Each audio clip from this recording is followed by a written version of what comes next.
Okay, today on the Star Wars Black series we have AHSOKA Tano. Very nice cover art here. Very nice. I don't know anything about AHSOKA Tano other than as though she's real. There's recently been a book published by somebody important in the Star Wars canon who writes that shit.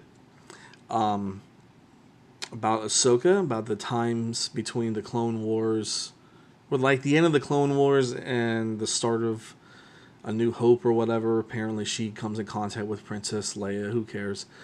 I know she started as the Clone Wars as like a younger teenager, as like a kid. And then she grows up into an adult in like Legends or whatever the hell it is. Anyway.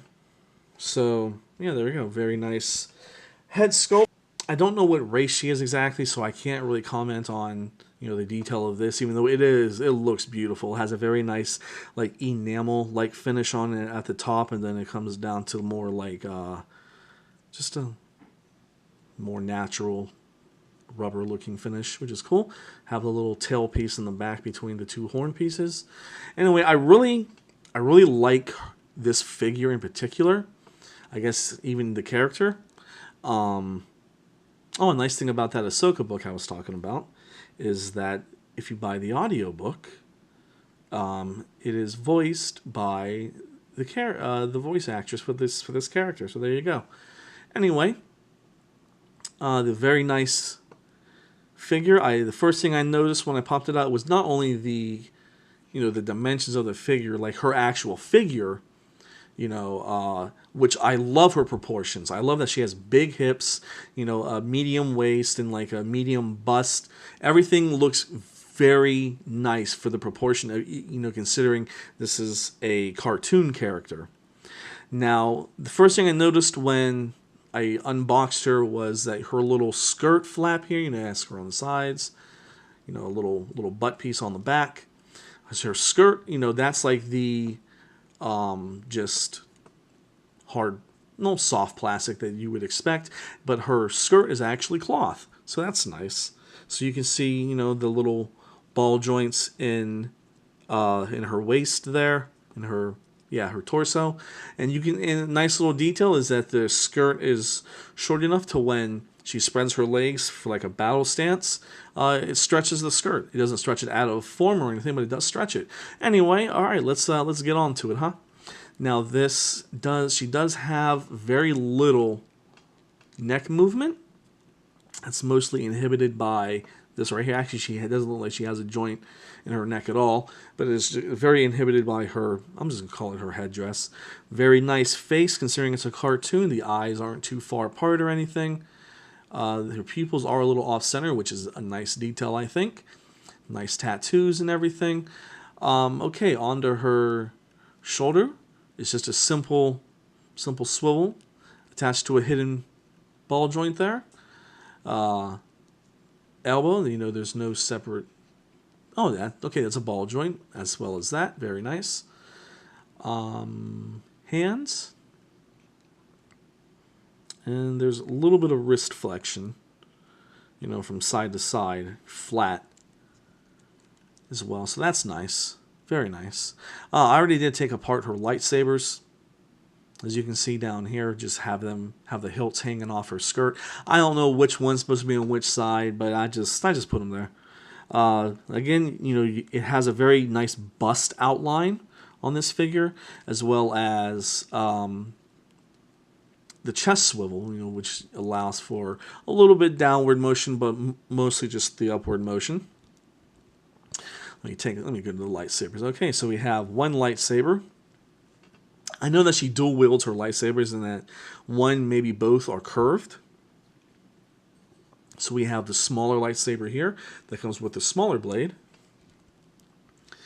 And we have the larger lightsaber here.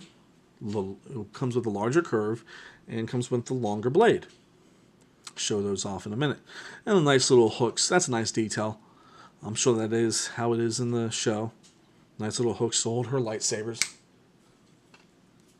Okay, back to the legs, you know, apart from just a limited rotation there at the hip. She does have a double knee, which, oh, I love. I love those double knees on these humanoid figures from the Black Series. And her, you know, her long boots, and she does have heels, which is nice. I particularly like figures that have the hidden boot. It's more of a female kind of thing. I'm not saying that just because this is a female character or anything, but it does remind me of, you know, when you hide a boot and you hide the sides, it does give it a more effeminate look, as though it has, you know, like coverings and wings on the side, and it is actually a heel. I really, really like that. The Kotobukiya model kits for Evangelion, Unit 13 do that as well, because that's how it is in the movie, for that movie. But anyway, I think that's a very nice touch right there. Very nice touch. But otherwise, let's put her lightsabers together real quick. I don't think I can get her to stand up without having a one of those special fancy Bandai standards things. But anyway, we have one lightsaber. We have her smaller lightsaber.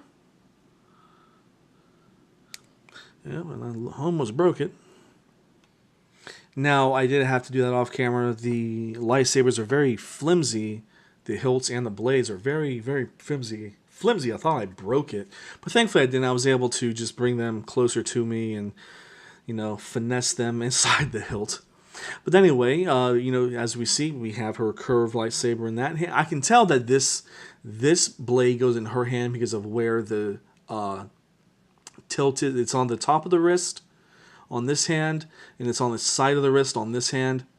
Because I have seen that in the cartoon, how she does it. She like brings the face of each hilt together and then pulls them apart to almost like she's striking it to activate her lightsaber. It's just her little signature move, I know. So yeah, and this one's always, you know, she always has it bent. You know, that's kind of, I've seen that's her style in a couple little videos on YouTube. But anyway, yeah, I think this is a very nice toy for Black Series. I think this is one of the nicer Black Series toys that I've seen around that are strictly from an animated, from an animated series. Of course, in that same series, I think in the Legend series, you also have Sabine Wren and Harris and Jula, and you know, those are little, I call them my ladies, a little trio of ladies in that series. Just before I finish, you know, she does have nice, you know, nice hip here, nice, you know, like the skirt protrudes as like a butt would or like a carapace would here. The clothing detail is amazing, I think, you know, just like the Padme Amidala Episode 2 Black Series figure that just came out. It's almost like it has, you know, this form-fit clothing where it's so tight on her, but it does bunch up as she moves. Very nice detail. I think this is a must-have. Not only is it a good character for an animated series, it's a good character altogether for a Black Series toy. I think it's a must-have for your collection if you do like Star Wars toys. Nice proportions, nice paint, nice everything. This is one of my favorite Black Series Star Wars. AHSOKA Tano.